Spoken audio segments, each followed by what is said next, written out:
Well, good afternoon, everyone. I hope you can hear me and see me. A very warm welcome to you. My name is Professor Julian Lamb. Some of you I might have met at our recent JUPAS interviews. Others of you I might have met at our non-JUPAS interviews, which we held towards the beginning of the year. And some of you, possibly the majority of you, I have not met at all. Whichever category that you fall into, welcome. I hope you find the talk useful and perhaps even enjoyable. Why study English? This is the question that I want to address today. I'm going to talk, or rather very informally chat, I guess, for around about 30 to 35 minutes. Please feel free to pose questions in the chat. I will try to get to the questions as I'm speaking. If I can't do so, then I will do my best to come back to those questions towards the end. I might not be able to answer all of the questions. I shall do my best. But back to this main question of my talk, why study English? I guess this is a question that you're asking yourselves. It's an important question. It's also a question that can be addressed in many different ways. And perhaps the most obvious answer to that question is to think in terms of career prospects. Why study English? Because it gives you the opportunity to produce this variety or these particular careers. I've addressed that particular answer to the question of why study English in several of the videos that are already on the YouTube channel. And if you do nothing as a consequence of watching this video, let it be that you explore the other videos on our YouTube channel. So if you're thinking about studying English and you're wondering what career prospects an English major might have, then do have a look at our video UG admissions talk and also the video entitled About CU English Courses, Careers and More.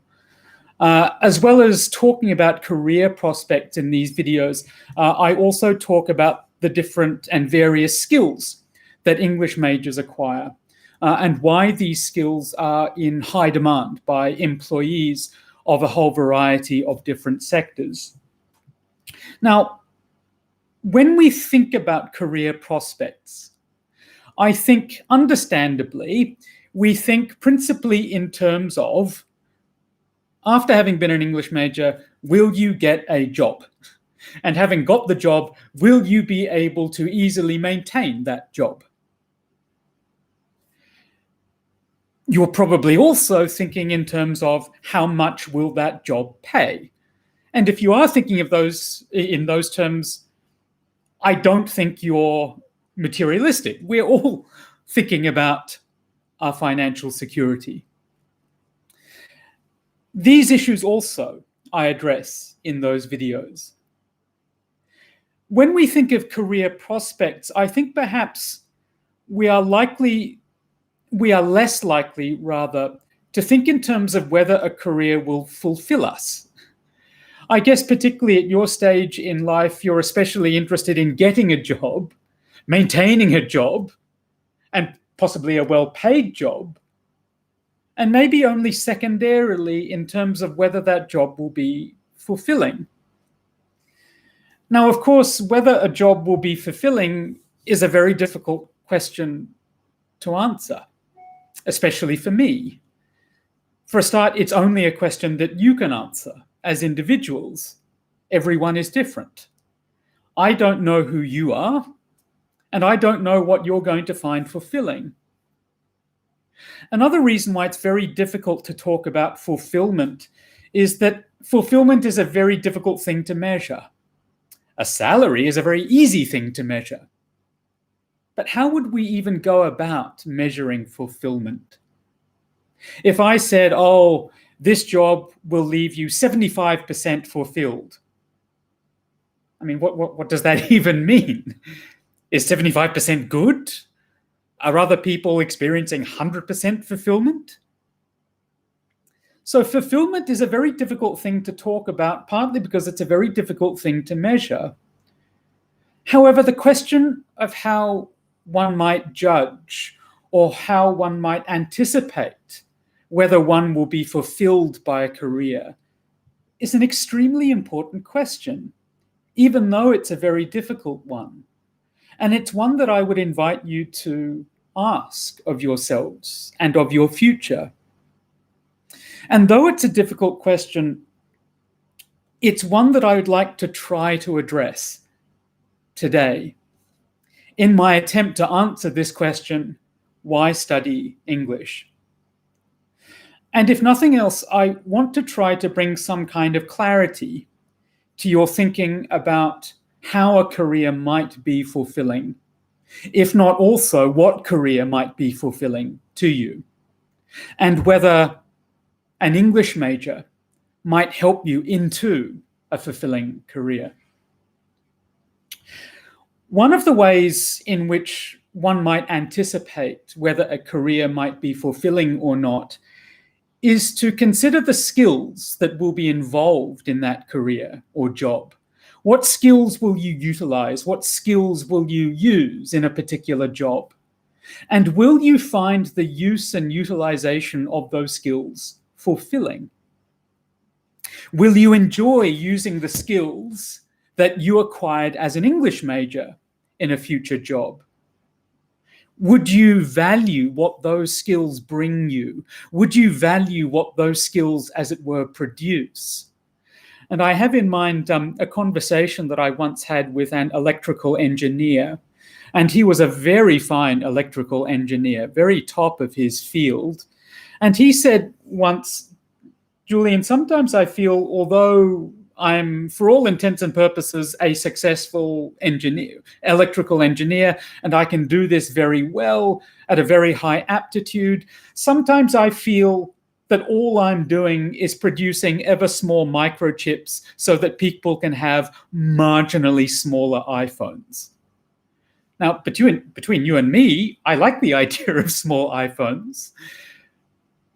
But it struck me that this individual was experiencing a lack of fulfillment in what his skills were producing. Would you value yourself more highly if you had particular skills and you used them often? Would you feel empowered by the skills that you acquired, perhaps as an English major? I think these questions are some of the questions that I find clarifying when it comes to finding fulfillment in work and determining what work I will find fulfilling. Will I enjoy using the skills that I learned? Now, obviously, these are questions that only you can answer. But I'd like further to be able to clarify these questions by addressing this question, why study English, by addressing a different question, although a similar question, that we often get asked in interviews. And it's a question that I was asked very recently in our JUPAS interviews on a couple of occasions. And the question was, Professor, why did you study English? Why did you get into English? What was it about this subject that drew you in? And for those of you who have been part of our interview process would know that we spend the great majority of the interview asking you questions, and we try to leave a bit of time at the end for you to ask us questions. And very often, there isn't sufficient time for me to give an in-depth answer to that question, how did I get involved in English? And so for the remainder of this talk, I want to give a better answer than I've been able to give in our interviews as to why I became involved in English and why the skills that I utilize and that I learned as an English major, why I find these skills so fulfilling. Now, as I said, in interviews, there's not a lot of time for me to give an answer to the question, how did I become involved in English? How did I become interested in the subject? And I usually say something like, I was too dumb to do anything else. Half jokingly. It's partly true. I was a bit too dumb to do anything else. But there is another aspect to that answer, and that is that I felt, as I was studying English as part of my secondary education, I was so entranced by this thing called literature, and so entranced by the experience of critically analysing it, that I couldn't not study it. There's a kind of an impulsion. I had to do it. There's nothing else that I could imagine myself doing. And so ultimately it was that. I couldn't imagine doing anything else. I was transfixed by the subject. I couldn't look away, tantalized almost by the subject. And that's why I decided to become an English major. Now, I know the vast majority of you probably haven't studied English literature at secondary school, as I had. And so using this as a reason, I was tantalized by the subject, that's why I did it at university, might not seem applicable to you. To you, what I'm going to try to do is to paint a picture of what, for me, the experience of analysing literature is like. And in painting a picture, I hope to be able to clarify and perhaps even recreate this experience for you. So this experience was fundamentally one of being transfixed. I couldn't look away from literature. There were some lines that I had read as part of my secondary school education that just wouldn't leave me. You know, like you step out of the house in the morning and you hear a song and that song stays with you. I think they call this an earworm. Lines that just won't leave me, haunted me. And I couldn't not study literature. I was transfixed. But what exactly was I transfixed by? Two of the things that perhaps transfixed me the most and continue to do so are these. I was transfixed by the experience of seeing something that is familiar become very strange, very unfamiliar. Now, I think this is a common experience in literary study and indeed in linguistic study. We analyze words and concepts which we use every day and we think we are very familiar with. But when we actually look more closely at them, we realize that these things are very strange indeed. And it was this experience of the familiar becoming very alien, very unfamiliar, that I loved, unnerving as it sometimes was.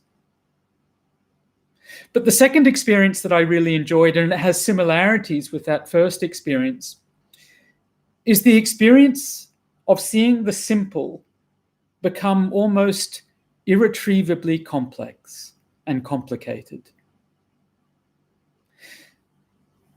For the remainder of this talk, I want to give you an example of each of those experiences. Now, in, as it were, creating these experiences and having these experiences of seeing the familiar become strange and the simple become complex, you need to have certain skills.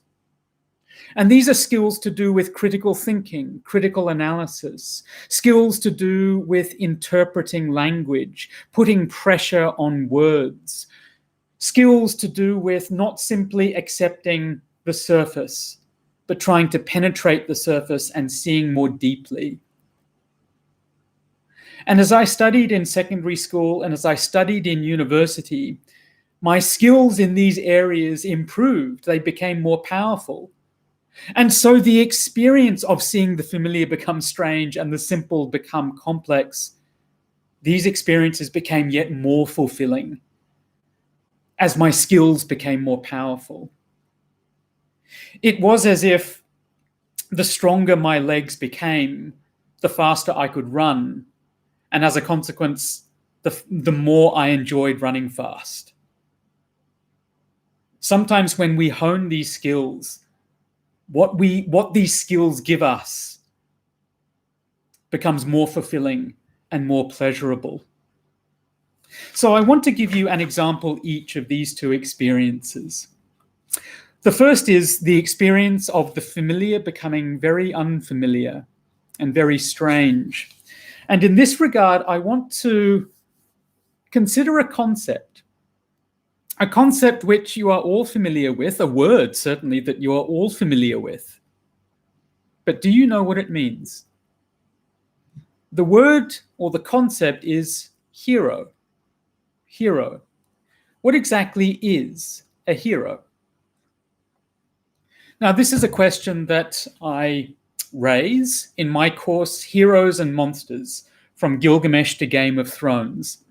And we consider versions of heroism from a wide variety of texts, ranging some very ancient texts, the Epic of Gilgamesh, which dates back as early as around about 2000 BC, to Game of Thrones, which is a very contemporary instance of heroism. One of the very common experiences of this course, which is provoked by my asking the students, what is a hero, is that around about halfway through the course, the students would say, I came to this course thinking that I knew what a hero was, but now I just don't know anymore. This is the experience of the familiar becoming strange. And I think it's a very important experience to have. When the familiar becomes strange, it is a sign that we are seeing more deeply than we have before. And so when I hear students say this, I am delighted. It means that the course is working. Hero is a perfectly normal and very familiar word. We use it all the time. We go to movies which have heroes, superheroes in them. And so we really ought to know what a hero is. But do we? Few of us would disagree, I think, that a hero is characterized by at least two things. Now, what are these two things? Firstly, a hero must be fundamentally good, must be a fundamentally virtuous human being. And their goodness is manifest in the fact that they do good deeds. They are not simply inactively good. In other words, they do good. If Superman went round killing everyone, I doubt that we would call him a hero. So that's the first thing, first aspect to a hero that I think we would all agree with, fundamentally good. Secondly, a hero is someone generally who has superhuman strength or some kind of superhuman power. Some kind of power that makes them physically stronger than all or most others. Now, Superman might be undoubtedly virtuous, but would we call him a hero if he had none of those powers that make him physically special, physically powerful? Would we call him a hero if he had the best of intentions to do all sorts of good deeds, but did not have the power to actually perform those deeds? I think it's unlikely. I think if that's what Superman was, we wouldn't call him a hero, we would just say that he's a really good guy. So these two aspects of a hero, someone who is fundamentally good and someone who has superhuman power or superhuman ability whereby to perform good deeds. Now, I think these two aspects of the hero, which very few of us, I imagine, would disagree with, are very interesting. Let's consider more deeply the second of those, the superhuman strength. How is it that most heroes utilize their superhuman strength? Well, very often, not only in contemporary examples of heroism like Marvel and so on, but also classical instances of heroism, heroes utilize their superhuman strength in acts of combat. essentially acts of violence.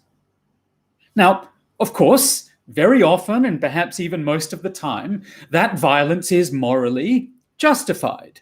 Perhaps they are utilizing their strength in acts of violence that protect the vulnerable. Or perhaps they are utilizing their superhuman strength in acts of violence which redress some kind of injustice. The baddie has done something bad, and the hero fights back. And to that extent, the violence must be, or might be, morally justifiable. But these acts of violence nevertheless remain acts of violence. Let's go back to those two aspects of the hero: a morally virtuous person and a person who has superhuman strength that very often they utilize in acts of violence. I hope you can see that there is a potential tension now between these two things. On the one hand, morally virtuous person. On the other hand, a person who has superhuman strength, which they very often utilize in acts of violence. How can we reconcile the fact that a person is morally good with the fact that they are often engaged in acts of violence? Several questions arise thus for the hero. How much violence is allowable before a hero stops being good? How much violence are we going to let, as it were, a hero get away with before we decide, right, this person ain't a hero anymore? What happens if a hero enjoys committing the violence? What happens if a hero defeats their enemy in a way that is not simply violent, but in a way that's brutal, designed not merely to defeat the enemy, but to inflict suffering and pain on the enemy? These are the kinds of tensions, these are the kind of conflicts that exist within so many heroes, ancient and modern. And this conflict fundamentally comes from a conflict between these two aspects of the hero, which very few of us would disagree with: morally good, superhuman strength. We see this conflict exist and become dramatized in so many examples of heroism, many of them very ancient.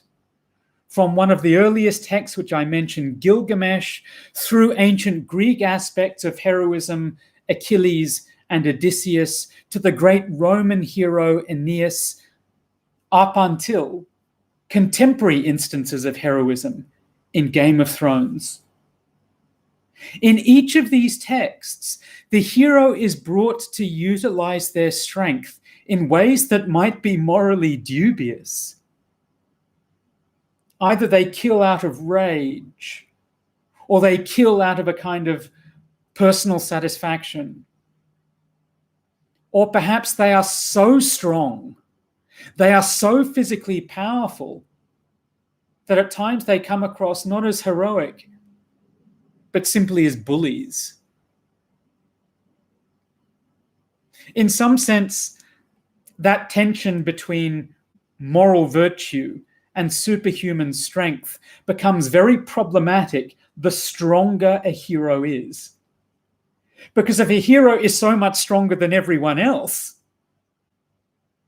then their defeat of their enemy is simply going to look like bullying, not virtuous at all. So we return to this question: what actually is a hero? A hero is not simply a good person who is strong. The hero is the conflict between those two things. The fact that moral virtue and physical strength do not often go easily together. And for me, one of the really pleasurable things about literary study is recognizing that the concept of hero and the idea of a hero is so much more unfamiliar and strange than I ever thought. And for me, I find it so fulfilling as I read these texts and I ask myself, is this person a hero? Is this character a hero? And I'm forced to echo the words of my students. I'm not sure that I know anymore. And I love that experience. And I love the way in which my training in critical study allows me to have that experience. And I hope that if you choose to do literary study with us, I hope you have that experience too, of the familiar becoming strange. The second experience that, as a secondary school student, as an undergraduate, and even as a professor, I find utterly intoxicating and transfixing is the experience of the simple becoming complex. And in order to give you an example of this, I want to read and briefly to analyze a short poem. A short poem which, when you first read it, you think, well, there's not much here. It seems so simple, almost too simple to require any kind of explanation. But on closer inspection, it becomes almost irretrievably complex and subtle and nuanced and very mysterious. And the poem is called "A Slumber Did My Spirit Seal," and it's by the great romantic poet William Wordsworth. Now, you can find a copy of the poem at the link that I posted in the chat. I've also been able to paste the poem. The poem has 2 stanzas, and in each of those separate chats, I've been able to paste a stanza. Unfortunately, YouTube live chat does not observe the lines of the poem, so it's given you sort of a hunk, the whole stanza in a bit of a chunk, but you have the words there. So please feel free to follow those words with me. Let me read this poem out. A slumber did my spirit seal. I had no human fears. She seemed a thing that could not feel the touch of earthly years. No motion has she now, no force. She neither hears nor sees, rolled round in earth's diurnal course, with rocks and stones and trees. Now, one of the reasons why I'm using this poem is because I distinctly remember studying this poem as an undergraduate student at university. And I remember preparing for the tutorial in which we were to discuss this poem. And I remember reading this poem a couple of times and thinking, oh yeah, I've got it. I understand this poem. I've read it twice, no problem. And then in the actual tutorial, I realized that I did not understand it. And I remember speaking in our tutorial with my fellow students and our professor. I remember speaking about these 8 lines for over an hour, poring over these lines. And as each minute ticked past, it was as if we were discovering something strange and increasingly complicated about this poem. Now, rest assured, I'm not going to spend an hour talking about this poem now. But what I do want to do is to try to recreate this experience of apparently very simple lines becoming almost irretrievably complicated. And I hope you find this experience pleasurable. What is in general going on in this poem?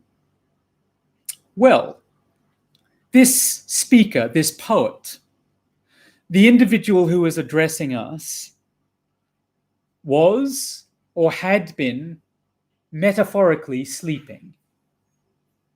The slumber, the sleep that is referred to in line 1, presumably is not a literal sleep. He wasn't literally asleep. This is some kind of figurative or metaphorical sleep, slumber. And he was awoken by the experience of this unnamed she dying. He had not thought of her as someone who could die. Her death, as it were, awoke him from his ignorance. Now, in preparation for my tutorial as an undergraduate, after I had read the poem twice, that is essentially the sense that I got. But there is so much more. And let's begin, as we very often do begin when we analyze poems. Let's begin by putting a little bit of pressure on some of these words. What are these words doing? What are these words connoting? Why has the poet chosen these words rather than other similar words? And let's start, as we often ought to, I think, when we're analyzing a poem, with the first line. A slumber did my spirit seal. Slumber. What does slumber mean? Well, slumber means sleep, right? Yeah. But slumber connotes something, means something that the word sleep does not mean. If I had a friend who was asleep, for instance, and another of our friends came in and asked me where this friend was, and I said, oh, he's sleeping, I would be inferring or connoting something a little different if I said he's slumbering. Slumbering communicates not simply sleep, but a kind of excessive sleep, as if you're indulging in sleep. If I'm saying that this friend is slumbering, I'm saying that not only is he sleeping a bit too much, but he's enjoying his sleep a bit too much. Perhaps I might be inferring that this friend is lazy, not just sleeping, but indulging in sleeping. A slumber. So this experience of sleep, whatever it might be, is an experience of a kind of almost laziness, an unwillingness to awake, a kind of an indulgence in ignorance. A slumber did my spirit seal. Now the word spirit, what does this word mean? Well, spirits is a very rich word. On the one hand, it can mean life force. And that makes perfect sense in the context of the line. A slumber did my spirit seal. It's almost as if my life force was all locked up by my slumber. Spirit can also mean one's state of mind, in some sense one's character. His character was, in a sense, all locked up. Insofar as it can mean your life force, spirit can also mean, as it were, your animating principle. What makes you live? What gets you up in the morning? What motivates you? But there is another meaning to spirit that is activated by the etymological root word of spirit, which is the Latin word spiritus, spiritus. And spiritus means simply breath or breathing. Now, you can see why spirit can mean all those different things: animating force, life force, and breath. Breath is what animates us. Breath is what we need to live. But I think the idea that spirit means breath is especially important here in this poem, given the word that ends this line. A slumber did my spirit seal. When we're thinking about spirit meaning breath, the word seal has this odd connotation. It connotes the breath being sealed up. Almost as if what is connoted in this phrase, my spirit was sealed, is a kind of not breathing. Almost a kind of suffocation. A kind of death, in other words. His spirit, his breath, is somehow locked up. This slumber, then, is a kind of death. And this state of slumbering, of indulging in sleep, is a state of not being alive.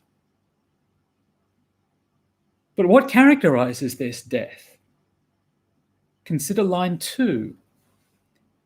I had no human fears. Is the lack of human fear what characterizes this death-like slumber?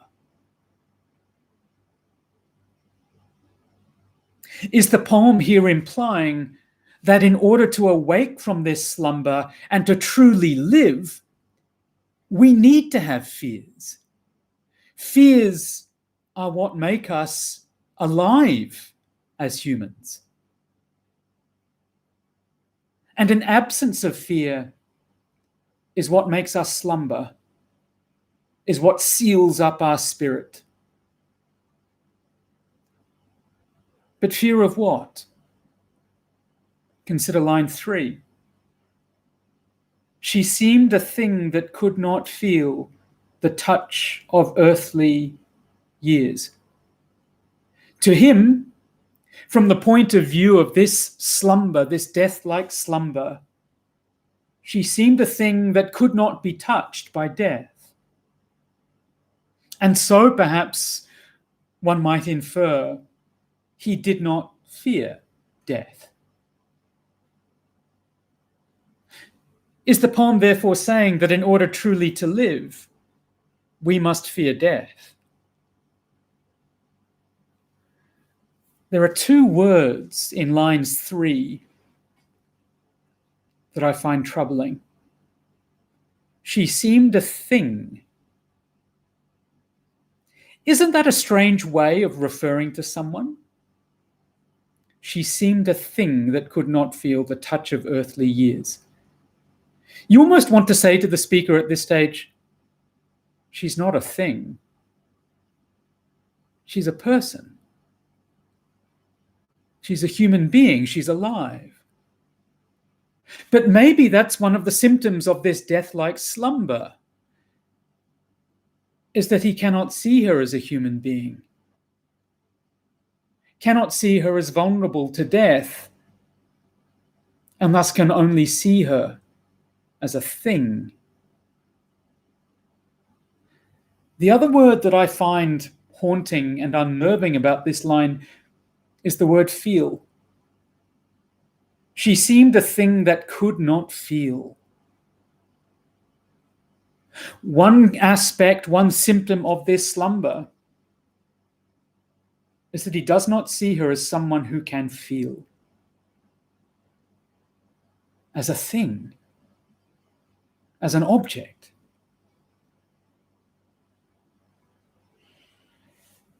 So this slumber, this kind of death, in which he has no human fears of death, prevents him from seeing her as a human being. Perhaps he admired her so much in the past that perhaps he objectified her, and in so doing dehumanized her. But then we are told in stanza 2 that she has died. And as a consequence of having died, she really does become a thing, an object.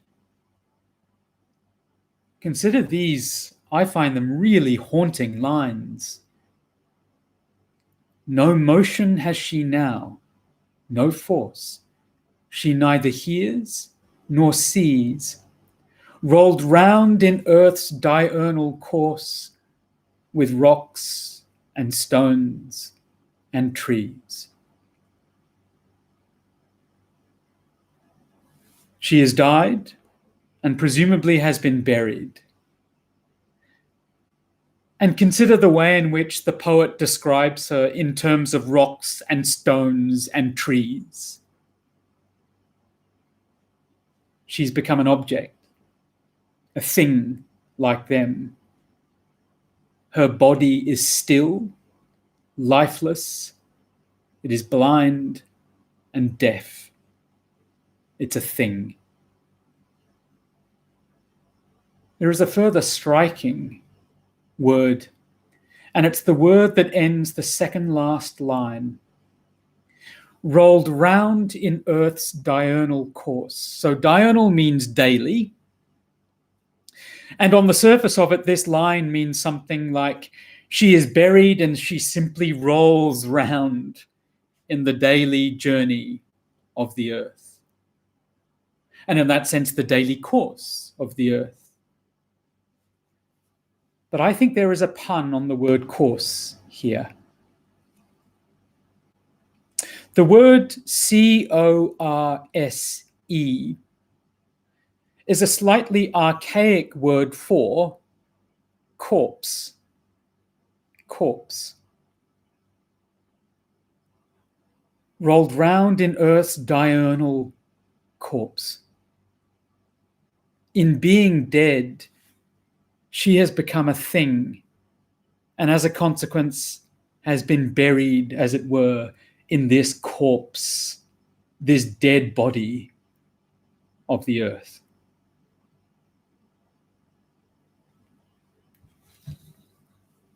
These are pretty dark and weird and complicated thoughts. And there is much more about this poem that I could say. But allow me to summarize by saying,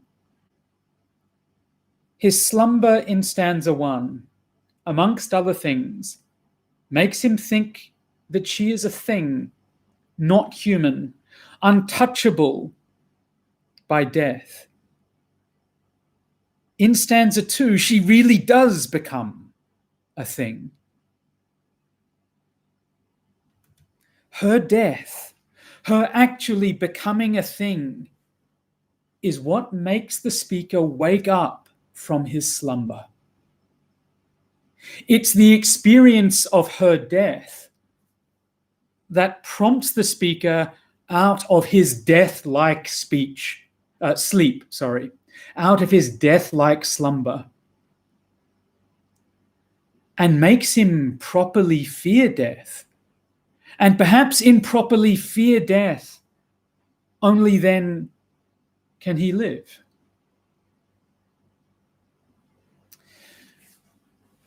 These are such complex questions. But I hope in my brief discussion of this poem, and do believe me when I say that I could go for much longer, I won't, I will spare you that.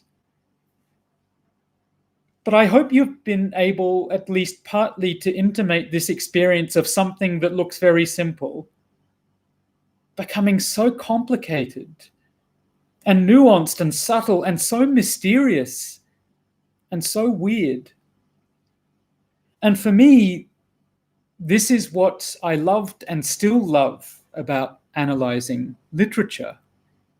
It's the way in which I have now, as a professor, I have these skills of critical thinking, skills in linguistic and literary analysis, such that I can access this weirdness, such that I can have this experience of the familiar becoming unfamiliar and the simple becoming complex.